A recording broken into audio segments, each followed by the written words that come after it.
अस्सलाम वालेकुम। News wave live के साथ मैं हूं नाइला भट्टी। शामिल करते हैं आज की अहम खबरें।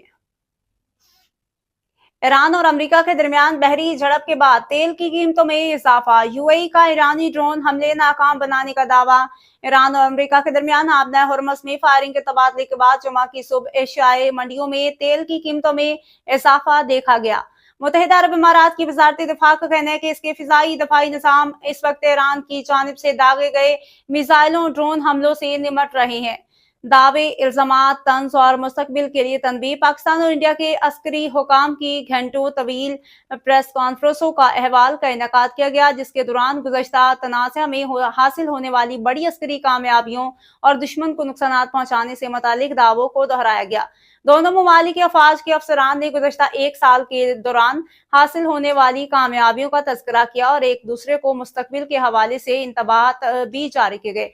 पाकिस्तान की मुसल्लह अफवाज के नुमाइंदों की लगभग 2.5 घंटों पर मुहित प्रेस कॉन्फ्रेंस में DGISPR lieutenant general Ahmed Sharif Chaudhry, air vice marshal Tariq Ghazi और deputy chief of naval staff rear admiral Shafaat Ali Shareeq थे। जबकि इंडिया में इस हवाले से हुई 2 घंटों पर मुहित प्रेस कॉन्फ्रेंस में lieutenant general Rajiv Ghai, air marshal Awadhesh Kumar Bharti और वाइस एडमिरल EN प्रामो और deputy chief of integrated defence staff operations lieutenant general Zubin A Minwala ने शिरकत की। दोनों ममालिक में ही इन प्रेस कॉन्फ्रेंसेस को सरकारी और निजी टीवी चैनल्स पर लाइव नशर किया गया। करक और खैबर में CTD का इंटेलिजेंस बेस्ड ऑपरेशंस, 9 दहशतगर्द हिलाक और 21 गिरफ्तार।